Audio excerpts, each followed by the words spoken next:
You're listening to the Tabletop Minimalist, a podcast about minimalism and thoughtful consumerism in the modern tabletop gaming hobby. Settle in and enjoy.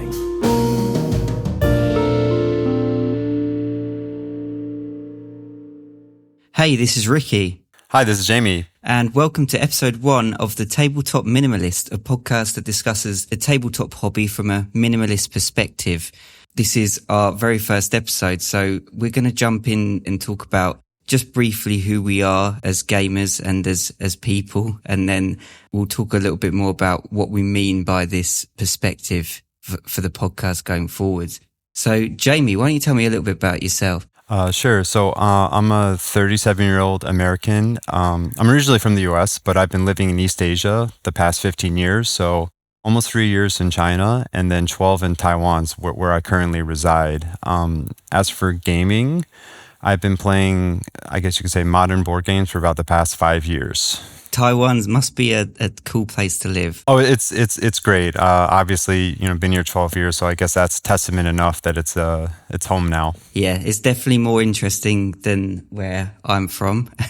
You might be able to hear I'm from the UK. I'm 31 years old, and I've been gaming for about 6 to 7 years now, fully in the hobby. I always dabbled in it a little bit before that, and yeah, really got into the hobby. And then I had this idea, because I've always sort of had a smaller collection compared to a lot of people, and I had this idea. I wanted to create some content in the board gaming space, but I never knew what angle to come from, and I had this idea of tabletop minimalism and focusing on potentially a smaller collection, and then got talking to Jamie about it, and we both sort of had a very similar viewpoint on what that means, and how we approach doing that. And it was actually a Geeklist on Board Game Geek that really got us talking about it, that you'd written, Jamie, and we're probably going to discuss it further, but you're probably the best person to elaborate on that a little bit. Sure. Yeah, I mean, it's to be honest, I really just wrote that geek list. So for those who don't know, I did a geek list. I don't know, I want to say as of this episode, about 2 weeks ago, where I just did maybe about 10 or 11 geek list items where I just kind of laid out some principles about what I thought, were some key principles of maintaining kind of a minimalist take on board game collections. And really, I just did it for fun. I enjoy posting various things on Board Game Geek. And as far as geek lists go on that website, I got, I think, around 150, 160 likes, which nowadays, not to humble brag, I think is pretty good, is not too bad. So clearly it lit a spark, it really struck a nerve with people, and the conversations that were going on and the discussions on the various principles were really interesting. And I think that geek list was really the impetus for this podcast, as Ricky reached out to me shortly after to say, hey, it seems like we're on the same page about this concept, so why don't we maybe take this to some type of platform? Yeah, it's kind of like the stars aligned a little bit for me, because I was having this idea for maybe a week or so before I really started thinking about it, and I was thinking, I don't hear much about the hobby from this sort of perspective, and there must be other people out there. And then I was just on Board Game Geek one night and just saw your geek list, and it basically was exactly what I was thinking. So I thought we had to at least discuss it a little further. Yeah, I mean, I think there's a reason that you don't really see much content on this area or aspect of the board game hobby, because probably if you wanted to become a full-time professional YouTuber in board gaming, there's no money talking about minimalism, because as I think as our listeners will soon find as we come out with more episodes, that really the entire point is not to be in the cult of the new, not to constantly be purchasing and acquiring every single new game that comes out. So obviously that doesn't lend itself to getting sponsors, getting games, doing reviews and whatnot. Yeah, that's the thing. And it's I think minimalism, and we will discuss this a little further, to ensure that people fully understand what we mean by that, at least, because it could have some negative connotations as to think that we're not fully enjoying or exploring the hobby. And we're not talking about, massively limiting our enjoyment of the hobby in any way. It's just a different approach in terms of how we curate our collections, I suppose. I think nowadays we recognize that just with all the cornucopia of content and options that you can listen to, especially in the board gaming niche, we want to respect your time. So I think it's worthwhile to note, who do we think this podcast is for? Who will find this content interesting? Because I think it's important to note right now, just to save you time, that if you do have a large collection, you are proud, or you enjoy your collection, you like having lots of games, you get a lot of joy from that, then perhaps you might not find the main topics that we cover in our episodes interesting or relevant to your gaming lifestyle. However, if you find that you're frustrated, that you can't play the games that you enjoy more often, you feel overwhelmed by a backlog of unplayed games, or as the saying goes, your shelf of shame is piling up to the ceiling, or you have the sprawling, unwieldy collection that feels more like a burden, or you feel anxious every time you look at it, or just kind of the impossible task of trying to keep up with the endless wave of new releases, the cult of new, then perhaps the topics and the discussions we'll have here on this podcast might be interesting to you. Yeah, totally. So I think it's worthwhile noting, especially to kind of disclaimer or caveat right in the beginning, what we don't mean by minimalism. So obviously we have titled this podcast as the Tabletop Minimalist podcast. And I think nowadays maybe it's been in vogue. There are many YouTubers, influencers who claim or identify as minimalists, and because of that, it's led to some misconceptions that people have about minimalism. So, for example, you'll see examples of what I would say are relatively extreme minimalists. Those who can store all of their garbage in one jar from 1 year, or who can pack everything they own in one backpack. In this podcast, we're not talking about this type of minimalism. So, I just want to clarify, we're not saying you should only own one game. We don't want it to come across as, missing out on all the fun that this hobby can provide. It doesn't mean that the games you own have to be small or minimalist in design. And as I mentioned earlier, we're not judging anybody who has a large collection. If that brings you joy, happiness, then that's great. We just want to clarify that when we talk about minimalism here, Ricky, maybe you can just, I'll hand it over to you. Like, what do you think we mean when we talk about minimalism in context of the board game hobby? Well, I think ultimately it's about being thoughtful when you're purchasing games, thoughtful consumerism. And, we're talking about putting more intention into your board game purchases and looking at your collection and sort of having more intention as to what that collection entails. Minimalism and collecting are naturally at odds with each other. So Tabletop Minimalist definitely, I would say, fall on the gamer's end of the spectrum as opposed to collecting. It's more about sort of playing the games that you own and really, really enjoying them and getting them to the table often, as opposed to collecting a load of games, as you said, Jamie, and having this big shelf of shame.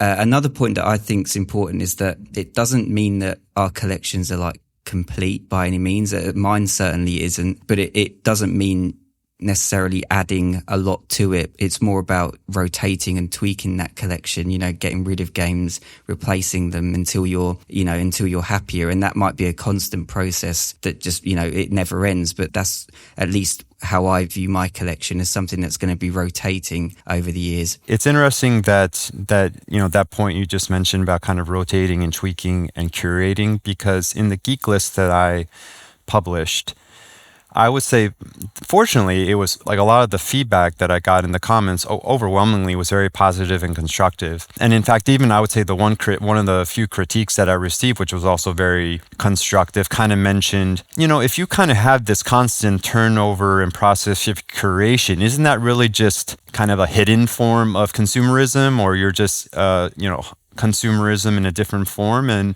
I suppose, and this is, I think, something we'll talk about in this episode a little bit in the future, is that, again, I think it all just boils down to your philosophy, which is, and one of the things we'll talk about in some of the principles from that Geeklist is, I think one thing that helps is just having some clear principles, just having your own definition of what you mean by being a minimalist in this hobby and sticking to it. Obviously, there's more than one way to go about it. Again, it's like the point that you made. It could be someone might say, well, that is just one way of basically being able to buy a ton of games and not really feel like you are. But like you said, I think it's the process in which that we do purchase these games and make these choices that differentiates that from someone that's just, a big collector of games. And I think ultimately it's a mindset shift that can hopefully provide a way, at least for you and me, to explore and appreciate our collections more. And hopefully that resonates with people that are listening as well. So Ricky, I think one thing we didn't quite mention in the beginning that's probably worthwhile to quickly, to talk about is just how or why both of us have, I suppose, fallen on this side of the spectrum in terms of have drifted towards or leaned towards this minimalism, having smaller, more intentional collections. Was there something, what in particular would you say has led you to this, in this direction? It's been a few things for me, really. One is space. It is space, but I've also sort of set that limit myself. I'll explain that a little bit further in a bit, but that is a point. There's, financial reasons. I'm self-employed, basically, so I can't always rely on a ton of income coming in each month to be able to purchase a lot of games. Games are quite expensive these days. And I guess those were the first two catalysts, but then it became more of an appreciation for looking at my shelf and getting that feeling of joy just with every game that's on that shelf. And also making sure that I'm able to actually play the games that I collect, because, I've over the years made the mistake of purchasing games that I think people might like, or I think I'll get to the table, and I just don't. And then it just that feeling of a game not landing as I expect, or a game that I really want to play but can't, and it's just kind of sitting there and, taunting me is not worth it. Like even if the purchase at the time seems like a good idea, or it's exciting to get it through the door, not being able to play it is the worst part. And I just want a collection of games that I can really play and enjoy. And just, I like things to be sort of concise and not get away from me too much. So this, what's interesting as well is that your Geeklist is obviously, a lot of the tenets on that are your specific ways of how you've approached this. We're all going to be slightly different in how we approach it. You might have a few more sort of slightly stricter rules than myself. We'll discuss them a bit further, but at least that's how I got into the minimalist mindset, and I've started to appreciate, as opposed to sort of feeling frustrated that I'm not getting loads of new games and I'm not able to play them, I'm actually appreciating just having a smaller, more concise collection that I can actually get to the table. Absolutely. I think my journey was somewhat similar, although I have to admit that maybe my first few years in the hobby, I think I was more minimalist by accident than, by intention. Similar to you, not a lot of space, but also my spouse is completely not a gamer at all. Yeah. So I think as soon as the first few games came in, initially she was like, okay, I'll let you use that, that shelf right there. That's all you got. And it definitely, slowly but surely, the collection grew beyond that. In my mind, whether intentionally or not, I always kind of had this number of about, 40 games in my mind. I felt like 30 to 40 games was about the upper limit, about what I personally could tolerate. I remember, watching, when I first got into the hobby, watching YouTubers in the hobby with, absolute gigantic libraries, ground to the ceiling shelves is full of games. And I was like, all right, that seems a little bit much to me. But I suppose it's just the fact that games take up so much space. There are a lot of people in other hobbies that collect, for example, music, comic books, whatever. But for some reason, there's this weird, I feel like in board gaming, there's this weird there's this weird stigma about, I have to admit, I think I've gotten over this, but I did feel even a little insecure, where friends would visit us in our apartment and there's, wow, you have so many games. I'm like, you have no idea what's out there. There are some people that have, 10 times this. But in the past year or so, I think kind of what you said, where I would look at my collection and I was like, why am I looking at all these unplayed games? And it's like giving me anxiety, or all these new games are coming in and it means I can't play the ones I really enjoy more often. So maybe this is a good opportunity just to segue into the list, and we can bring in some insights and nuance as we go point by point. Yeah, let's do it. Take it away. I'll chime in since this is your list. Yeah. So the first one, and I just mentioned this briefly, was set a strict ceiling on your collection. So there's the famous saying in business, what gets measured gets managed. So for me, it just felt like, okay, if I at least set a number, even if it's arbitrary, but at least if I set a number, then I have a measuring point about, what's when I need to start making some difficult decisions. And what was interesting about this is as comments popped up, there was this distinction between number of games versus volume, so to speak, which is 40 games is 40 games. Whereas maybe your shelf space, although small, maybe the space is small, but maybe it can accommodate more than that. So just those comments alone, I found educational in that, maybe I'm actually kind of tiptoeing the line between number of games and volume, because without a doubt, I definitely have more than 40, but I've managed to keep the collection consolidated to this little corner of our room. I guess I'm more on the volume side because I've got this, it's not a Kallax what I've got. It's, I know Kallax shelves are generally what a lot of people like to use. I'm just looking at it now. It's got 6 shelves, and you can kind of fit 10 standard sort of Ticket to Ride size boxes on each shelf. And the top shelf has kind of got a few other little bits on there as well. So I've basically got the space for maybe 60 games. Of course, I could fill up those shelves. I could fill an entire shelf up with small box games, but do I actually want to do that just for the purpose of having more games? No. Yeah, so I think even if you were to if you had to pick only one of the principles that I'm going to lay out in this episode, I think this one might be most helpful. It's just if you want to start moving your collection or your entire, let's just say collection philosophy in this minimalist direction, I just think setting a number, and in my feeling, and again, this is maybe arbitrary, but I think anything under 50, I think under 50 or under is probably, at least if relative to what I know is out there, I think anything under 50 is probably a good starting point. Yeah, I agree. Okay, so we can move to the second one, which is seek cream of the crop titles, or maybe the best iconic titles of a certain mechanism or genre. So what I mean by this, and I think a perfect example of this is, right now, there's been this huge glut of trick-taking games coming out every year for the past few years. Just a cajillion of trick-taking games, or 18xx games are becoming very popular. So I know of people who literally within this own hobby, they're collecting trick-taking games. For me, as a minimalist, so to speak, I don't have the time or interest, because if I'm going to a game night, maybe I'll have time for one trick-taking game. Or if I'm going to explore one genre, then why not just explore the best one that has the most strategic depth or the longest runway to explore? So a personal example for me is probably at this point my favorite game is a player versus player card dueling type game called Codex. It's designed by Serlin Games. And it's just, for me, this is just an amazing game. And probably if you said you're only allowed to play one game in your collection the rest of your life, this would probably be it. And for me, this has basically nerfed every other, at the very least, a card duel game out there. Whereas I look at the rules, I look at the gameplay, I'm like, nah, I think I'd rather just keep playing Codex. Yeah. So I think this is another way that you can intentionally keep your collection smaller and tighter, is by kind of breaking it down into these categories.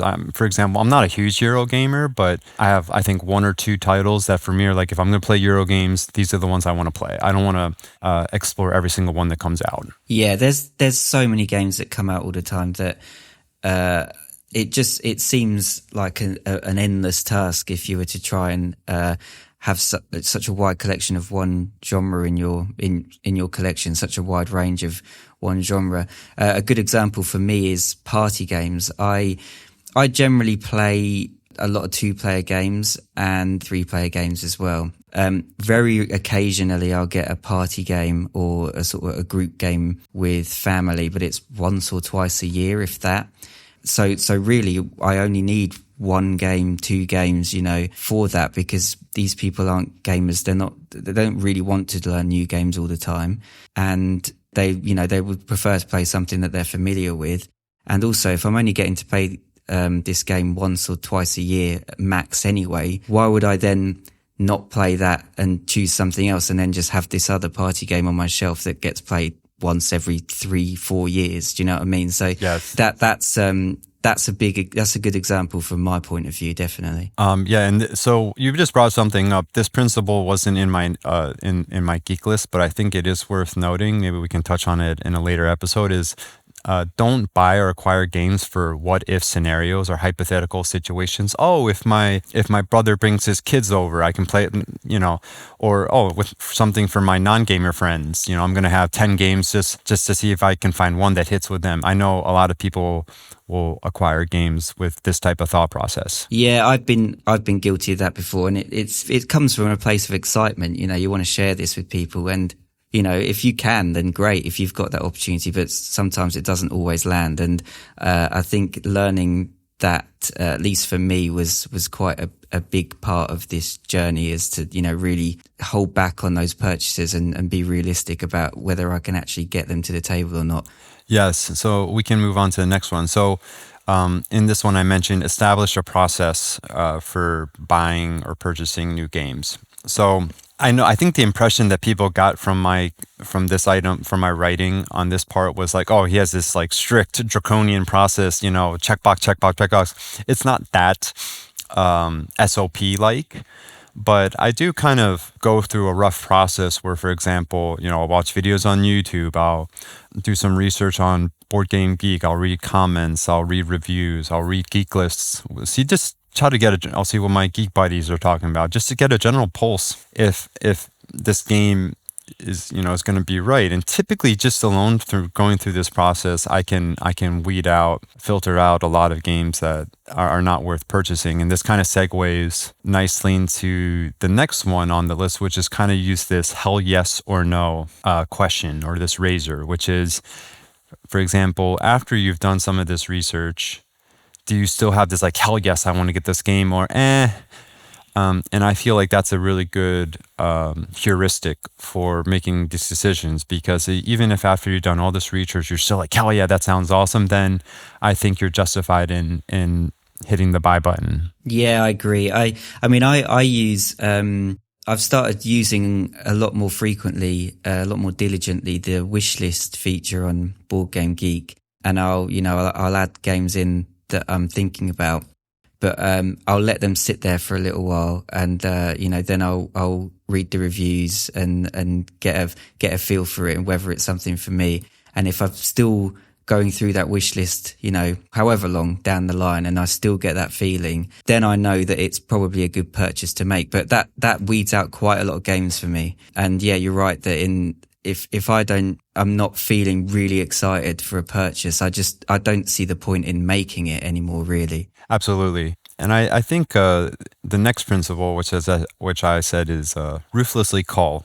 So this is where I think you and I are relatively similar. But I mentioned previously that one of the critiques on the Geeklist was this idea that where you kind of have this constant turnover even though, let's just say you have a fixed number, 30 games, 40 games, but you're constantly having this turnover, this churn of like, at any point, a few games coming in, a few games coming out. Hey, isn't that just consumerism in disguise? Sure, fair enough. But I still think it's in the spirit of minimalism, which is, at the end of the day, I think there's a lot of joy to be had in discovery, in finding new games, and making sure that in that set number inside of your collection that you enjoy every single one, and there aren't just a bunch of them sitting on your shelves collecting dust.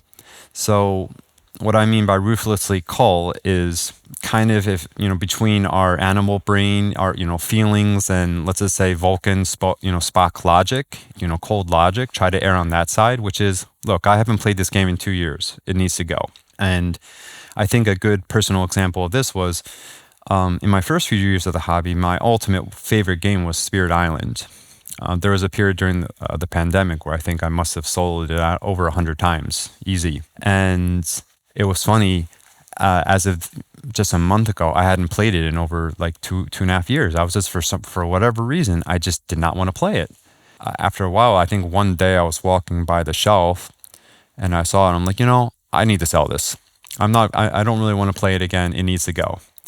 And it felt like brutal putting up the sales post. I'm like, I can't believe I'm doing this. But as soon as I went out the door, I was like, oh, that wasn't so hard. Yeah, I think this one might be quite a hard one. I do still, when you're going through that process, you do second guess yourself. At least I do. And, I think I'm making the right decision. Maybe I just need to give it one more try. But you're right in that if you're having those feelings where you're sort of trying to force yourself to play it, or you just haven't played it, then, that is a sign that maybe it's time. You've got limited space. Each game really has to sort of earn its keep in your collection. And if it's not getting played, then you just have to make that decision. Yeah. I'm just one last point there, which is sometimes I'll watch those videos on YouTube of people calling games, and I always find they're way too tame. I feel like I'm sitting on the side commentating, saying, "Oh, you should have, you should have gotten rid of that. You should have gotten rid of that." I think it's something that can definitely get easier with practice.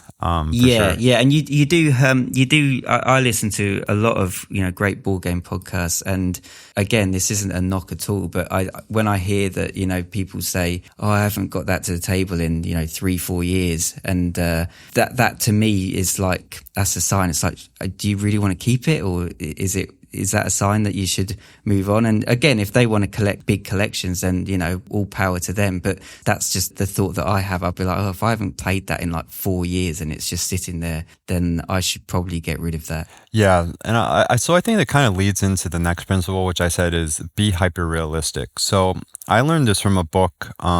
There's a pretty well-known not venture capitalist, hedge fund CEO here in the US. His name's Ray Dalio, and he published a book called Principles, which is kind of where I learned this entire idea of organizing some of your philosophies into these principles. And one of these is be hyper realistic, as he says, which is the world is not how you think it should be, it's how it is. And I kind of, when I was writing this Geeklist, I applied it to this idea, which is when you're doing the research and you're thinking about getting a game, you really need to ask yourself, and I think this is this process, this question or this principle is especially helpful if you're looking at crowdfunding games where they have no track record. You're taking a risk, which is, if once I get this game, will I realistically be able to play it in context of in this season of my gaming life, with my group, with my current situation and schedule? Will I realistically be able to play this? So I'll use myself as an example. I'm married. I'm a father of 14-month twins. And just kind of how my life is, even when I was gaming more, it was maybe once or twice a month, if that. I know there are some people who really have gaming-oriented lifestyles where they're playing several times a week. They're going to cons. They're doing... that's not me right now. So that automatically means that certain games are just... I can't consider them. For example, campaign games, maybe cooperative heavy games, 18xx super heavy games where really you need to play it 10, 20 times in a month to really get more out of it. So just being realistic with really realistic with your schedule, your lifestyle, and so on. Yeah, I can resonate with the campaign stuff. A big one for me is just, and it's something that I really do consider when I purchase new games now, is A, table space, and B, set up and tear down. That's such a big detractor for me personally of whether I'll get something to the table. Because if I can have the same amount of fun with something that's, I'm not talking something that, takes 2 minutes to set up, but with these big campaign games, they can take half an hour, 45 minutes to get everything set up. And if I'm thinking, am I realistically going to do that? Especially if I'm going to play some of these solo, when I could just play something that I enjoy just as much, but I can get to the table much easier solo. Exactly, yeah. I think for me, especially, it's been very heavy games with long teaches. If a game takes 30, 45, 60 minutes to teach before you can even get to it, I definitely proceed with caution. Yeah, agreed. And I actually also, believe it or not, I've never backed a Kickstarter. I'm interested in a lot of them, but I've never backed them because a lot of the games Well, first of all, I don't like waiting. If I want to get a game, I want to be able to get it immediate or relatively quick and get it to the table and not sort of back something and maybe forget about it and then it turns up.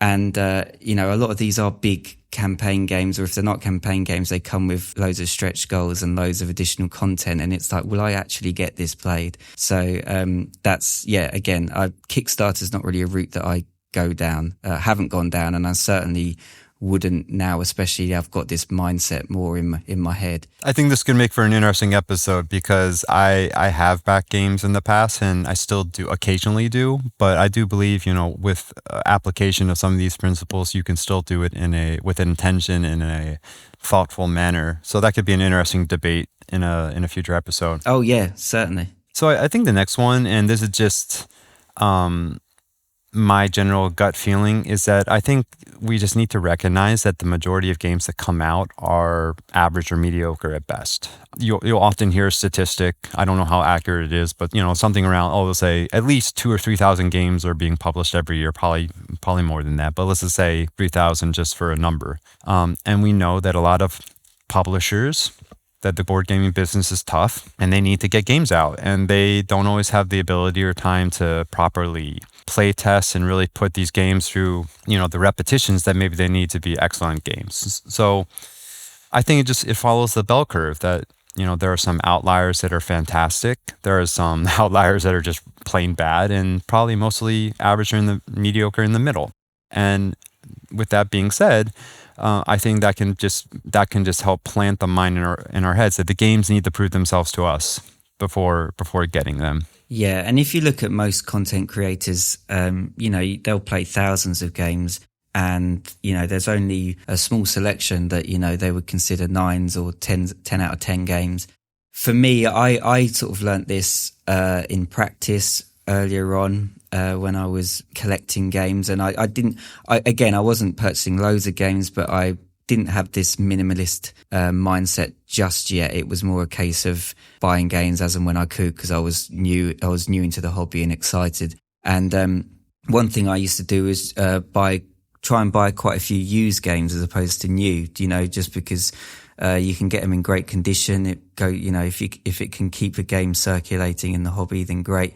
So I was buying a handful of used games that I had, a little bit of interest in. Like I knew I wanted to try the game and I could get it for cheaper. But ultimately, you know, I found out that even if you buy a game used and you got it for a great price, if the gameplay doesn't live up to what you expect, or it just isn't, you know, anything memorable, then it's still not really worth keeping, and they end up leaving the shelf anyway again. And sure, you could be like, well, it wasn't as big a financial investment, but it's still a hassle that, you know, I didn't need to go through. I could have just, you know, done my research and got a game that I knew I really wanted, and realized again, like you say, that a lot of games are going to be just middle of the road. Exactly. So I think this is definitely something we can discuss more in a future episode. So the next principle, this might seem like the most arbitrary or personal, at the very least personal to me, which is I always keep this mind and this idea in the back of my head is like, can I play this game 100 times at the very least? Or will this game have that type of runway? So the idea being here is, you know, focusing on games with significant strategic depth, high replayability and/or variability. So that's often something that I look at, you know, when I'm doing research is based on comments, reviews, and whatnot. Does it look like I could play this game 100 times and it would still be interesting and fresh every single time? This is important to me because, especially if you're keeping a small, tight collection, you can't always rely on the cult of the new, on new games to give you those dopamine hits to provide the novelty. You need the games that you have to be able to do so. So can they provide unique and fresh, novel board states and game states every single time? So that's something that's very important to me. Yeah, I've noticed myself unconsciously shifting towards this idea, this mindset for sort of 2 to 3 years now, where I've really wanted to sort of explore games further and get the games I love to the table. And again, like you say, if a game doesn't seem to have the legs to go that far, then why keep it around, you know?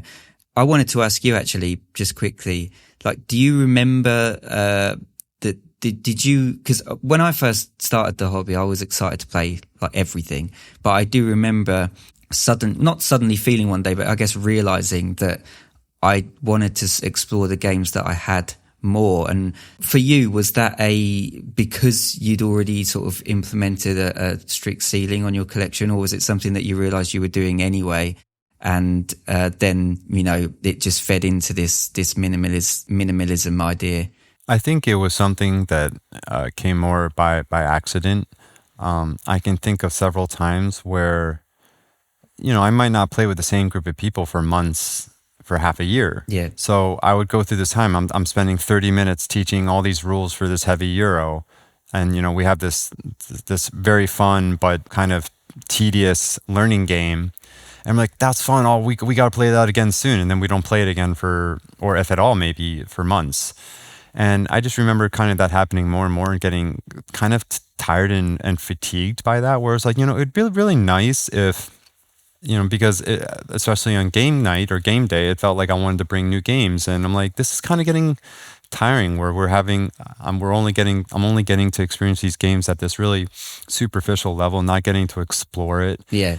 And kind of always doing this guinea pig wheel of constantly in with a new one, out with an old one, blah, blah, blah. So I just remembered feeling really fatigued by that and wanting to be like, well, and I suppose this kind of leads into the next principle, which is it's all about opportunity cost, which is I recognized that every single new game that was coming in my collection was diluting the time that I could spend with each game.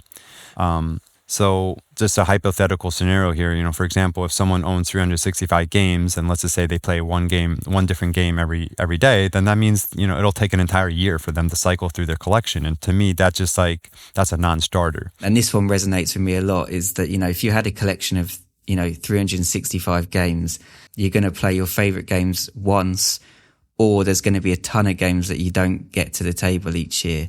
You know, that can lead to feelings of, like we said at the beginning, maybe guilt or anxiety when you realize that you're not getting the games that you like to the table as often as you'd like. Yeah, it's it might sound to outsiders who are not familiar with the hobby, it might sound silly, but I think a lot of people feel that way. So I kind of I think that was where I slowly started having this shift where I'm like, you know, maybe I need to start keeping a smaller, tighter collection so that I can play the ones that I enjoy more often. And that kind of ties back to several other principles we just mentioned in this episode, especially, for example, you know, one type of mechanism or one type of genre having at most, you know, one or two games of that type, and so on. Yeah, so I think that's kind of where I started having that shift. Yeah, no, I agree with you. I'm similar in that. For me, I started going to a game night 2-3 years ago, about once a month. But, you know, every time we go, we play a new game. And I enjoy playing new games. You know, I do like to see what's out there. But I did start to feel this urge to, you know, want to replay a game and be like, well, I want to try that again. You know, I don't want to move on just yet. And that made me start to appreciate sort of my own games and exploring them further as well. Yeah. So the next one is one that I've used somewhat, but as a long time, for those who don't know, one other little common piece of a background that Ricky and I have is that by accident we were both listeners of this podcast called Punchboard Paradise. Yeah, I've been a long time listener and regular there almost since they started. And this is something I've kind of an evolution I've observed in those guys, which is, you know, where they live in the U.S., it just, you know, they have this amazing board gaming community there where it just seems like lots of collections there, lots of access to a lot of different games. But one thing that one of the hosts, Richie, will talk about is he'll say, "Oh, I'm not going to pick up a game because I know for sure that either Clef or Chad have it, so why do I need to buy it? And not only that, I'm only going to play it with one of them, so I don't need to buy it." So the next principle is kind of take advantage of the games in your gaming group or your global let's just say, board gaming community, so to speak. So whether it be your local game store, renting games, or the library, or friends borrowing. And I know for sure some of the comments I got in the Geeklist for this one, there was a lot. This one was more polarizing because for sure I think there is a strong bias towards ownership. They're like, no, if it's a game I like, I want to own it. Fair enough. But this is just an option for people out there who really maybe have certain constraints when it comes to the collection. And this is another way that you could, quote unquote, offload some of that collection burden. I totally agree with this one. And I think that it opens you up to an opportunity to, purchase or look at getting another game that you want. I don't necessarily see it as a negative. I see it as okay, I don't even need to think about that game. Someone else has got that. I can play that. So I can just get that one off my mind and maybe look at something else that I'm interested in. Because if I'm only going to play a game with, if someone else has got that game and, they're able to play it with me regularly, then my version's just going to collect dust on the shelf anyway. Exactly. And this brings us, at least for my Geeklist, to the last one. And this was less of a principle and more of just kind of like a fun challenge or activity I'm giving myself, which is I have a private Geeklist, or I have a Geeklist on Board Game Geek, which is kind of just like a living Geeklist that I update and tweak and edit, which is kind of like my current, let's just say, top 25 list. I always laugh when people, when YouTubers and influencers are doing my top 100 and this is my number 75 favorite game of all time. To me, it just seems ridiculous and kind of arbitrary. I don't think any of it really matters until you're getting to your top 25 or top 15. So I think one thing in my mind is, if I was really limited to only 25 and I had to curate the ultimate, that's what I feel like. At least for me, that's what I feel a lot of this process is. I'm always just trying to curate just this amazing library of just 25 games that could provide a lifetime of enjoyment and fun. Yeah, I recently, towards the start of each year, I like to do, I like to try and figure out my top games list. And I've been using PubMeeple for the past few years to do that. But you're right in that anything sort of 30 and below for me, it didn't really matter what order it was in. It just kind of felt arbitrary in there, and it was the top sort of, even the top 20 or 25 where I really, these games, it really became difficult and interesting to see, where they landed.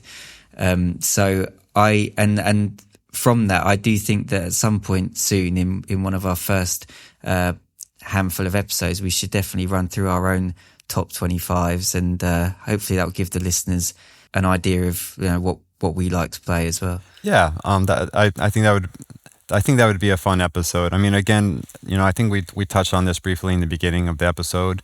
I think in episodes going forward, you're not going to hear really any. Maybe we'll talk about recent games we've played, but I don't think we're ever really going to do formal reviews or really, because I think at the end of the day, cult and the new and what we're talking about are kind of at odds with each other. Yeah, there's a ton of podcasts out there that already do all these reviews, and they're great to listen to. It doesn't, we can't say in one breath that we're focusing on this minimalism philosophy and then trying to review every new game that comes out. But obviously there'll still be plenty of game talk, and we're still going to have recent plays and things like that we'll discuss.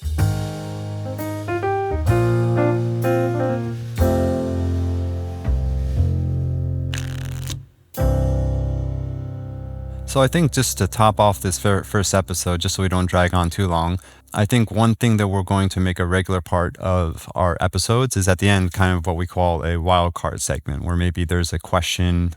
I know other podcasts kind of call this the mailbag question, or and hey, if we eventually get a community or listeners who want to ask questions, then this could be the time to do so. But we'll prepare kind of like a wildcard question, just so, maybe that either fits somewhat, that's congruent somewhat with the topic we've been discussing, or maybe not so. But for today's wildcard segment, Ricky, why don't you, because you wrote the question, so why don't you maybe share what you were thinking? Yeah, so for this episode, we're going to talk about what are some games in our collection that don't fit this minimalism philosophy. And by that, I mean, what games do you have in your collection that even though they might not fit with this philosophy of minimalism, you still hold on to and you still get to play? Yeah, so I think maybe another way to phrase this is like guilty pleasures for a board gaming minimalist. Yeah, that's good. That's much better. Yeah, maybe they break the principles or break some of the rules that we've been talking about. But hey, I think we're human, and as long as I think we're 90% abiding by these principles, I don't see there's any problem with that. So similar to what Ricky said, I kind of gave a quick look to my small collection, and I think there are three probably that stood out to me as guilty pleasures that so I'll just list them out right now. One is Millennium Blades by Level 99 Games. One is Cloud Spire by Chip Theory Games, and the third is called Uprising. I think it's called I can't remember its full title, but it's a cooperative 4X game. First of all, the three of these games I would qualify as maybe Millennium Blades not so much, but for sure Cloud Spire and Uprising are what I would call are big games. I think all three of these could be lifestyle games, for sure Uprising and Cloud Spire. And I think where all three of them kind of break my general minimalist, most of my principles and rules is, number one, I haven't played Cloud Spire in probably a year and a half. Millennium Blades I bought, but I have not played it yet. And Uprising I played just before my children were born. I just haven't been able to get it back to the table. And in spite of that, they're going nowhere anytime soon. Millennium Blades is more of like, I bought this game knowing, kind of breaking my be hyper realistic rule, knowing that like probably I didn't have the group for it immediately, but I'm like, the entire conceit and idea and concept of this game is just so cool. I know when I do get it to the table, I know I'm going to love it. So it's sitting there waiting for the right opportunity to get to the table. Cloud Spire, that if anything, I love the game. I sold it a few times when I got it, and that's just a matter of, I think just this season of my life, of my gaming life right now. There are other games I'm enjoying right now, but for sure Cloud Spire isn't going anywhere. And Uprising, it's an awesome game, and it's just a big game. It takes 3, 4, sometimes 5 hours to play, so it's just the right opportunity. So yeah, I would say probably those three games. Yeah, that's cool. Sometimes you might just have the odd game that does break this rule, but if you feel that affection towards it, it's still worthy of holding on to, I think. Was Millennium Blades, was that one that you have played yet, or is that the one that you said you hadn't got to the table yet? I have not gotten it to the table yet. I really want to. It's just one of the challenges of being a gamer and let's just say a native English speaker gamer in Taiwan is that, at least for me, a lot of the people I game with are Taiwanese. I am bilingual. I can speak Mandarin, so quite often I'll be teaching games or playing games with my Taiwanese friends in Chinese. And that also affects kind of the type of games I play and pick up, because ideally they need to be language independent, or either use a lot of icons or not too much English. Yeah.